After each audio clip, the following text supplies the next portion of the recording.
أعوذ بالله من الشيطان الرجيم. بسم الله الرحمن الرحيم. Assalamu alaikum.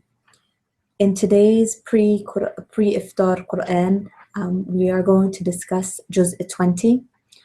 Juz 20, the 20th Juz of the Quran, encompasses 3 different surahs, 3 different chapters. It begins with verse 56 from Surat An-Naml and continues with all of Surat Al-Qassas, and then finishes with verses 1 through 45 of Surat Al-Ankabut. Now, when we look at these 3 chapters of the Quran, we see that each chapter discusses the trials and the tribulations that different prophets went through, and how we can work on trying to counter our own trials and tribulations and reacting to our trials and tribulations in the way that the prophets reacted, with sabrun jamilun. So looking at the first ayahs of Surat An-Naml, the ayahs that begin the 20th juz, we see that the prophet that is discussed in those ayahs is the Prophet Lut. And we know that the Prophet Lut struggled with many difficulties with his people, where he tried to enjoin the good and forbid the evil. And throughout his struggles of trying to enjoin the good and forbid the evil, he often stood very much alone, fighting for the cause of Allah subhanahu wa ta'ala. And this is something, of course, that we can understand and see in our own lives today, as we also try to navigate the situations that are happening in society that may go against the deen, and try to see where we stand and how we should react, and how we can try to enjoin the good and forbid the evil.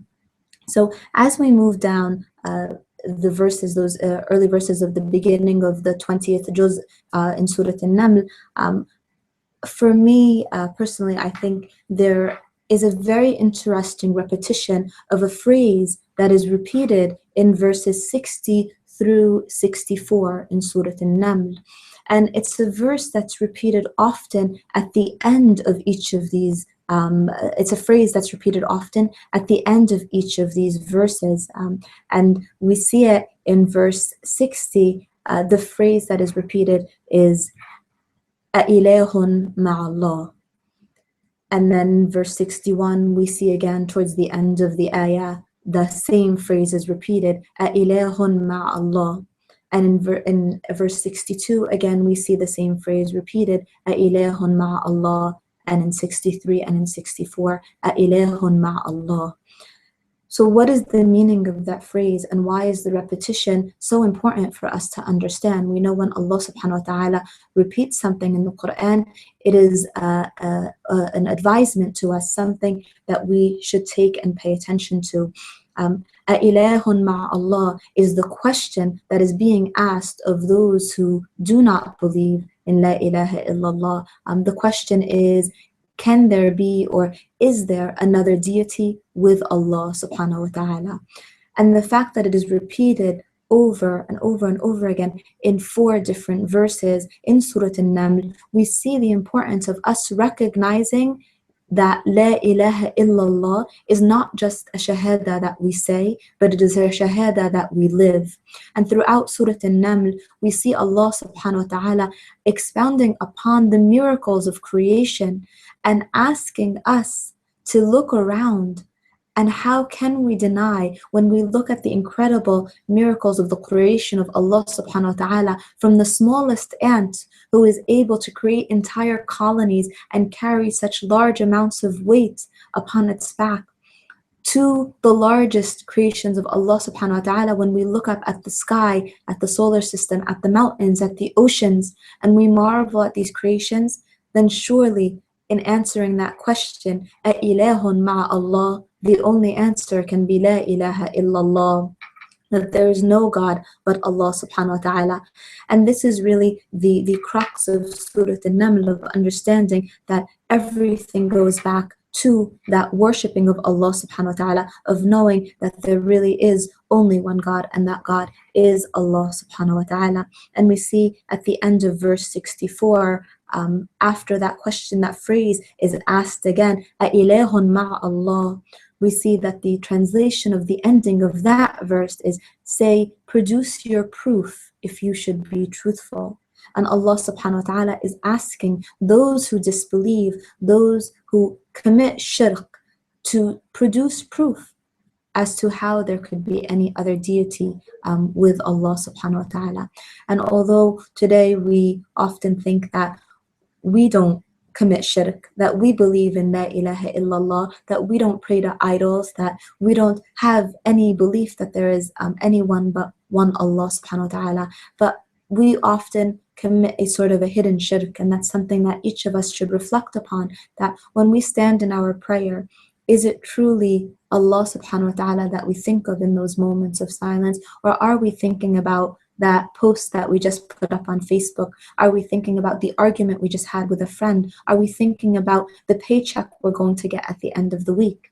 When we go to sleep at night and when we wake up in the morning, what is it that occupies our mind? Because if we want to know what we truly love and what we're connected to, then we must look at what we think about the most. And what we think about the most can often be what enters our heart the most as well. So it's not enough to guard our tongue against shirk and consistently repeating. Of course, it's important to consistently repeat La ilaha illallah, but it's also important that that belief, that lack of shirk, that belief in the oneness of God enters our heart and enters our mind. And it does so by, through our releasing all that keeps us away from the ibadah of Allah subhanahu wa ta'ala, and of us leaving that which pulls us away from the deen. So we see the ayahs of Surat An-Naml continue by talking about the bounties of Allah subhanahu wa ta'ala and about the creation of Allah subhanahu wa ta'ala, and truly gives us absolute proof that there is no God but Allah subhanahu wa ta'ala. The last verse of Surat An-Naml ends with the following translation: and say, all praise is due to Allah. He will show you His signs and you will recognize them, and your Lord is not unaware of what you do. And so the last ayah of Surat An-Naml takes us back to the concept of taqwa, of looking around and knowing that Allah subhanahu wa ta'ala, His proof, His signs exist in everything that surrounds us, in the people that we talk to, in His creation, in nature, in everything that we see and we do. And Allah subhanahu wa ta'ala is, of course, aware of all that we do as well. So as we move into the next surah of the 20th juz, Surat Al-Qassas, we can see a continuation of the theme of the stories of the prophets, or the narrations of the lives of the prophets in Surat Al-Qassas. And Surat Al-Qassas is translated roughly as the story. So the story that is most prominent of the prophets in Surat Al-Qassas is the story of Sayyidina Musa alayhi salam.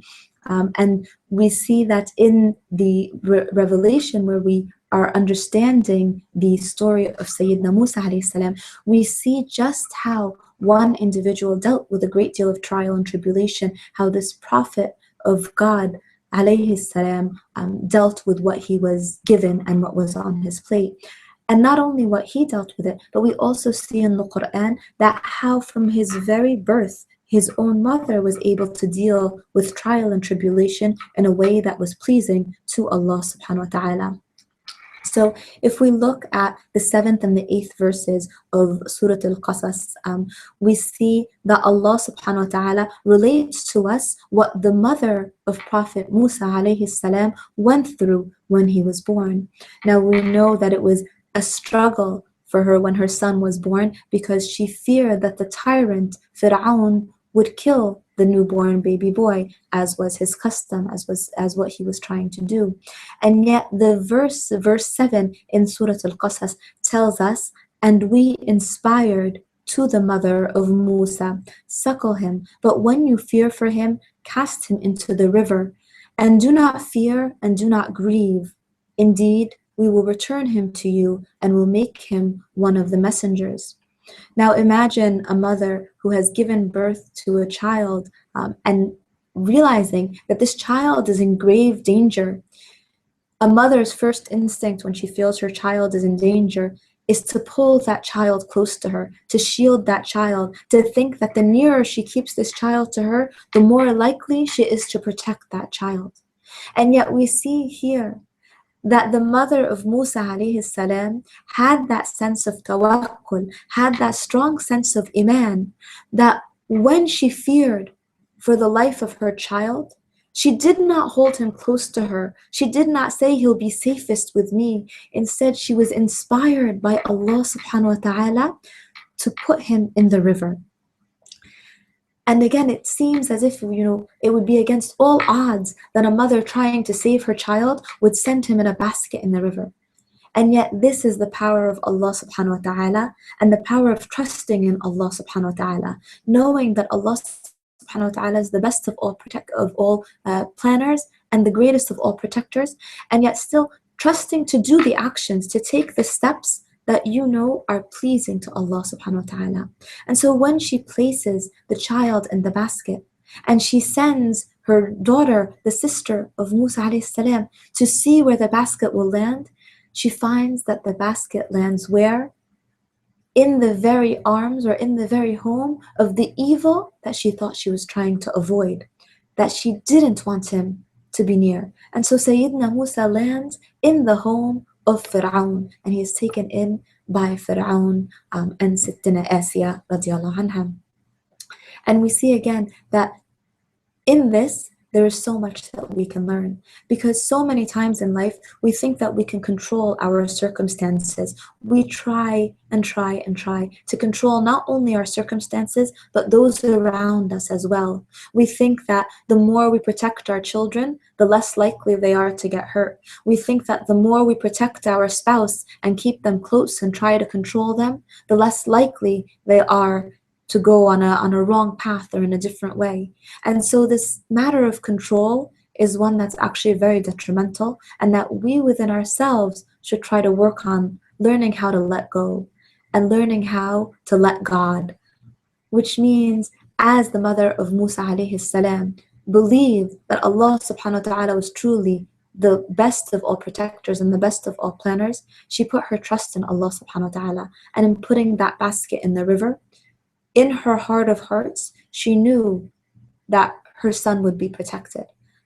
And so when we are able to overcome that lower, the baser self, that nafs within us that questions whether or not we should be in control, we are eventually able to get to the nafs al-mutma'innah, the contented self, when we know that Allah subhanahu wa ta'ala is the one who is in control, but we must take the steps and the actions that are pleasing to Allah subhanahu wa ta'ala and put our trust in Allah subhanahu wa ta'ala at all times.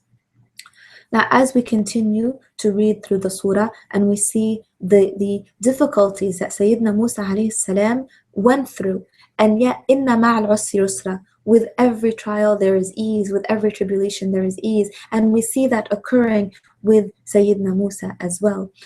And so we see that even as he entered, when he had to leave his city and enter Madian, he made a dua to Allah subhanahu wa ta'ala that Allah subhanahu wa ta'ala would give him that which would help him in life.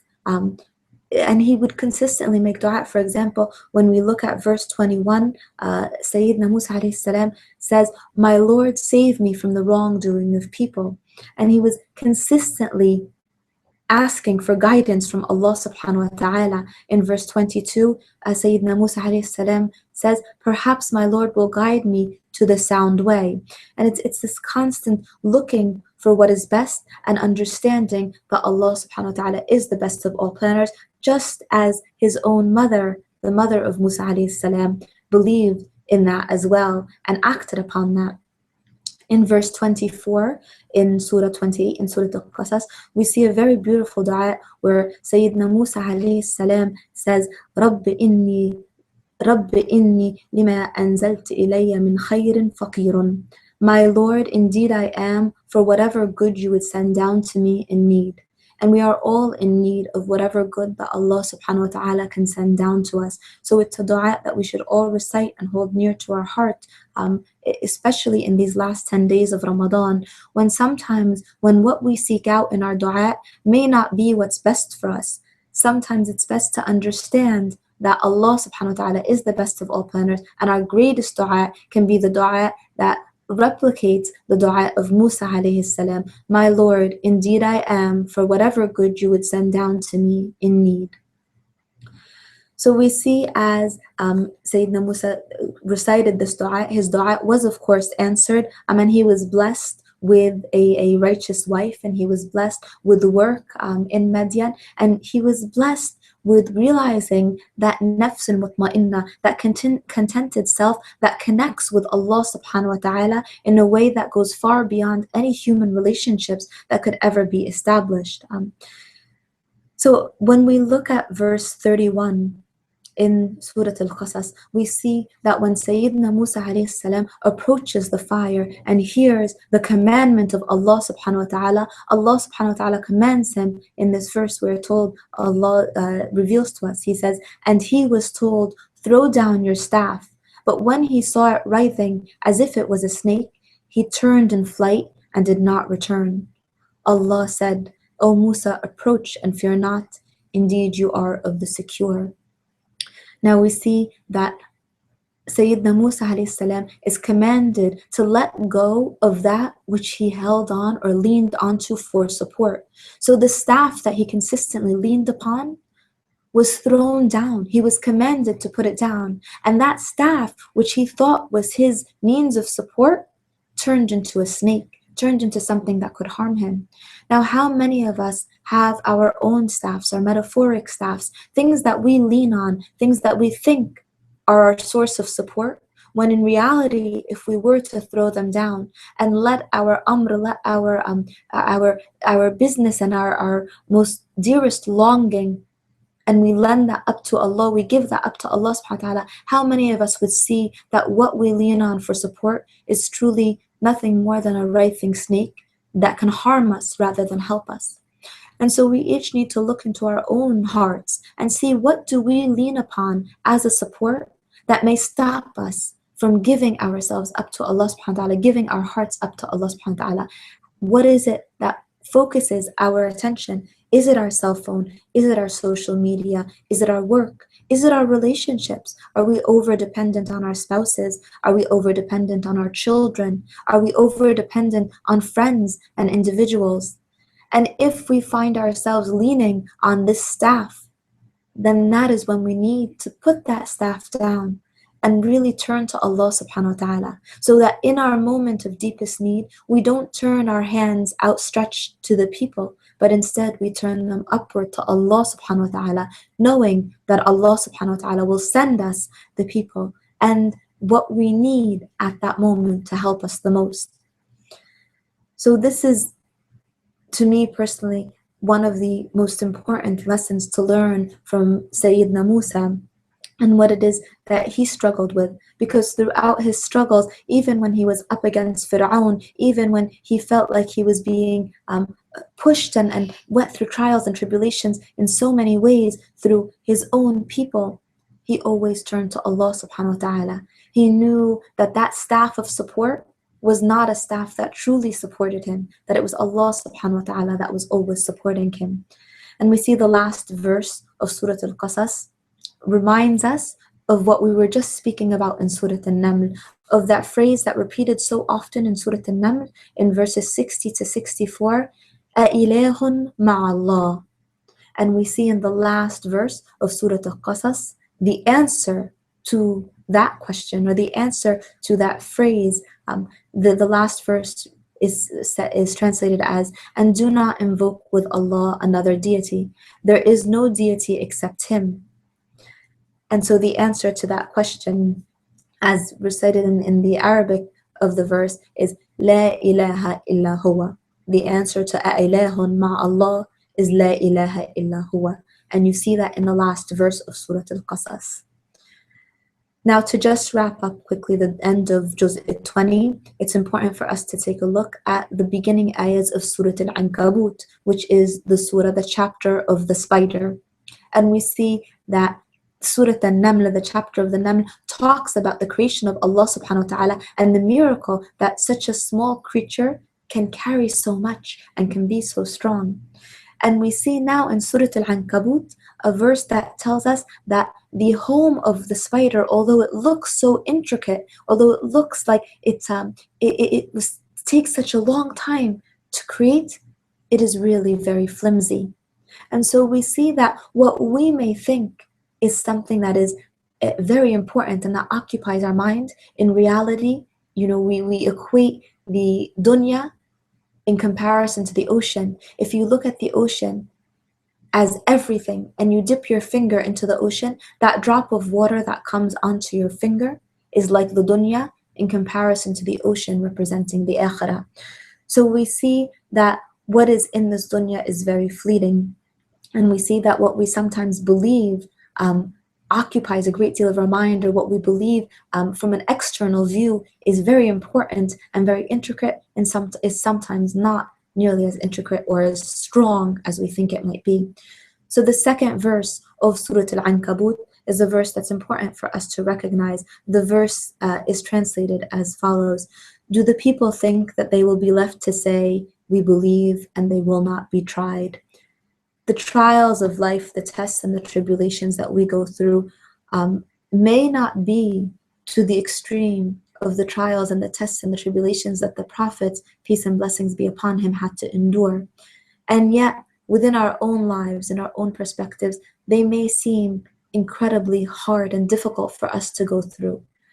But if we are going through something right now, if we have a child who is going in a direction opposite from what we had hoped for that child, if we have a spouse and we feel that we can't connect with that spouse, if we have difficulty in our job, if we're facing financial hardships, if we are going through something that seems where everywhere we turn, everywhere we look, we're being suffocated by that which is wrong and that which harms us, it's important for us to stop and remember the story of Sayyidina Musa, the story of Sayyidina Lut, the story of Sayyidina Muhammad sallallahu alaihi wasallam, which are all much deeper and much more profound than just stories, because these are formulas, guidelines for our lives. And just as the mother of Sayyidina Musa alayhi salam put her trust in Allah subhanahu wa ta'ala when she placed that baby in the basket, and when the baby was taken to that which she thought she was trying to avoid, we see that in the end, Allah subhanahu wa ta'ala is the best of all planners, and that we may think we know what's best for us, but in the end, Allah subhanahu wa ta'ala is the one that we must always place our trust in. So that when we see that question, أَإِلَهٌ مَعَ اللَّهِ, we know the answer, of course, is لَا إِلَهَ إِلَّا هُوَ. أقول قولي هذا واستغفر وأتوب إليك. I pray that Allah Ta'ala will bless us all in these last 10 nights of Ramadan and will allow us to continue to praise Allah subhanahu wa ta'ala, to believe in La ilaha illallah, and to allow those to be the last words uttered on our lips. Jazakumullahu khair. Wassalamu alaikum.